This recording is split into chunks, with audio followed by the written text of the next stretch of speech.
sketcher, on va se casser la voix. Salut à tous les frérots, j'espère que vous allez bien. Bienvenue sur la chaîne MTO Foot et aujourd'hui, on plonge dans l'actualité brûlante du football. Et cette fois-ci, on va parler de la Coupe d'Afrique des Nations. Il y en a beaucoup qui m'ont suivi pendant les JO quand j'ai débriefé et j'ai fait des avant-matchs du Maroc. Beaucoup m'ont remercié et beaucoup m'ont réclamé en privé. Est-ce que tu pourrais commenter un petit peu, du moins faire des avant-matchs, des pronostics, aussi de faire des débriefs des matchs de la Coupe d'Afrique des Nations? Et moi j'ai dit pourquoi pas. En vrai ça me plaît, ça me change. Comme j'ai dit, j'en ai eu un petit peu marre de l'équipe de France, de l'Espagne, à cause de l'Euro et des JO. J'ai eu une sorte d'overdose. Et là j'ai envie de changer et faire autre chose. Voir qu'est-ce qui pourrait être intéressant. Et moi je trouve que la Coupe d'Afrique des Nations, il y a des choses plutôt intéressantes. Et dans plusieurs vidéos, aujourd'hui du moins, je vais vous faire l'avant-match entre l'Algérie et la Guinée équatoriale. Et je vais vous faire aussi le pronostic, l'avant-match de RD Congo-Guinée. Dans les autres vidéos, je parlerai du Maroc, du Sénégal, de la Côte d'Ivoire et peut-être de l'Égypte aussi. On verra au fur et à mesure. Mais du moins dans cette vidéo, je vais parler de l'Algérie qui va jouer contre la Guinée équatoriale et du RD Congo contre la Guinée. Je vais faire match par match, vous donner mon avis. Je suis probablement moins connaisseur que vous, donc n'hésitez pas à me dire qu'est-ce que vous en pensez. Mais on va regarder ça de A à Z, les formes actuelles des deux équipes, les face à face. Je vous donnerai mon point de vue et je vous donnerai à la fin mon pronostic. En tout cas, j'espère que la vidéo va vous plaire. Bon visionnage. Avant que la vidéo commence, n'oubliez pas l'abonnement, le petit like, le petit commentaire pour le référencement et n'hésitez pas à partager les potes. Partons sur le premier match, Algérie-Guinée équatoriale. Et là, on va regarder un petit peu tout ce qui s'y passe, etc. Donc, on sait que le match aura lieu jeudi 5 septembre à 21 h au stade olympique d'Oran et sera disponible sur beIN Sport pour ceux qui recherchent le match. Donc, comme on peut voir, l'Algérie est une équipe qui, je dirais, a un petit peu de mal depuis quelques années.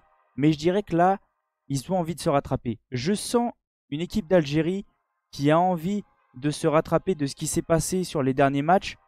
On sait que l'Algérie a perdu sur la dernière Coupe d'Afrique des Nations. Je crois que c'est pendant la qualification ou c'était pendant la Coupe d'Afrique directement sur les phases finales. Et ils ont perdu contre la Guinée équatoriale. Et je crois que c'est pas très bien passé au niveau des supporters.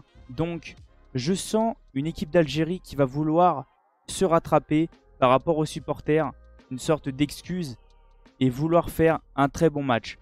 Moi, malgré des blessures, comme on peut voir, il y a quand même une très belle équipe en Algérie. On sait qu'il y a comme des Benrahma, si je dis pas de bêtises. Il y en a beaucoup. Oussem Aouar, si je dis pas de bêtises, il y a beaucoup de joueurs en Algérie. Concernant les formes actuelles des deux équipes, on peut voir que c'est compliqué. Comme je vous ai dit concernant l'Algérie, c'est très compliqué. Ils n'arrivent pas à s'imposer malgré l'effectif qu'ils ont assez facilement comme les grosses nations comme le Sénégal, le Maroc, etc. Il n'y a pas eu des gros scores, c'est que des scores ultra serrés même quand ils arrivent à gagner.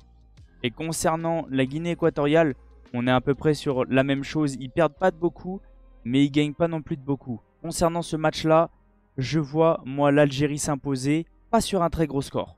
Malgré que, comme j'ai dit, qu'ils vont vouloir se rattraper, se rembourser auprès des supporters pour pouvoir peut-être redonner le sourire aux supporters algériens.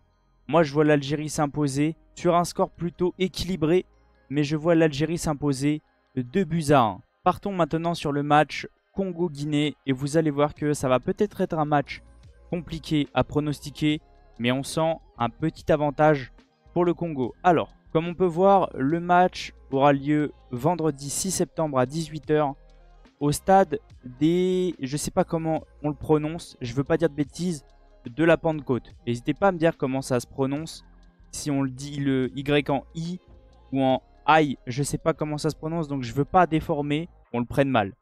Concernant les face-à-face entre ces deux équipes, comme je vous ai dit, petit avantage pour le Congo contre la Guinée, mais on peut voir qu'à chaque fois la Guinée arrive à marquer. Donc attention, ne pas se dire que le Congo est ultra favori qu'il va y avoir un gros score. Non. Méfiance, au classement FIFA, on voit 60e et 77e si je dis pas de bêtises, si c'est bien le classement. Donc c'est quand même bien serré, malgré que le Congo a 3 victoires, un match nul contre 0 victoire pour la Guinée. Mais comme je vous ai dit, à chaque fois il y a un but de la Guinée. Au niveau des formes actuelles des deux équipes, comme on peut voir, le Congo s'est imposé 2 fois, a fait match nul 2 fois et a perdu 1 fois. Là, attention, malgré que c'est peut-être pas des grosses équipes, à part ils ont quand même battu l'Algérie. Dernier match, on peut voir qu'ils se sont affrontés, donc victoire du Congo. Mais il y a quand même eu des gros scores par rapport au match de la Guinée, donc méfiance. On voit qu'il y a aussi des blessures côté Guinée. Donc moi, malgré tout, je suis pas très connaisseur. Mais au vu de ce que je vois, au vu de ce que j'ai vu déjà du Congo, il y a une très belle équipe, ça tourne plutôt bien. J'ai regardé un petit peu la dernière Coupe d'Afrique des Nations, qui était plutôt intéressante du Congo, qui ont failli aller très loin. Du moins, je pensais peut-être un peu mieux malgré qu'il se soit fait sortir. Mais moi, je vois quand même le Congo s'imposer sur un score un peu plus large que celui-là de l'Algérie. Je vois un plus gros score entre ces deux équipes. Et je vois le Congo s'imposer 3-1 contre la Guinée. Après, moi, sachez, on m'a réclamé de faire des avant-matchs et des pronostics. Comme je vous ai dit, je suis peut-être pas très connaisseur au niveau de la Coupe d'Afrique des Nations. Je suis beaucoup moins que le championnat d'Europe comme l'équipe de France, l'Espagne. Je suis un peu moins connaisseur. J'essaye de suivre, j'essaye de me renseigner, voir qu'est-ce que ça donne. Mais beaucoup m'ont réclamé de pouvoir faire des avant-matchs, en parler un petit peu. Je sais que ça vous plaît, donc j'essaye de faire des choses qui plaisent à ma communauté. En tout cas, n'hésitez pas à me dire si vous pensez comme moi, c'est pas des très grandes vidéos. C'est des petits avant-matchs tranquilles où je vous montre quand ça va jouer, où, à quelle heure. Je vous donne un peu mon avis, je vous montre les formes, les face-à-face pour se faire une petite idée ensemble. Et après, je vous donne mon pronostic de ce que je ressens. En tout cas, merci à tous ceux qui sont restés du début jusqu'à la fin. Merci à tous ceux qui s'abonnent, qui likent au quotidien. C'est grâce à vous que j'en suis là. Je vous en remercie infiniment. N'oubliez pas, dans les prochains jours, demain sortira l'avant-match et pronostic des autres matchs et ainsi de suite. Et à chaque fois, je sortirai une vidéo de 2 matchs par 2 matchs. Je veux pas non plus en faire trop, pour pas non plus que ça soit interminable, mais faire des plusieurs petites vidéos un peu plus courtes. En tout cas, je vais vous laisser sur cette fin de vidéo et je vous dis à la prochaine. Ciao les potes. N'hésitez pas à aller voir les 2 vidéos qui s'affichent sur le côté. Ça peut vous intéresser et ça fait toujours plaisir. Pour toi Paris Alger, on va se casser la voix.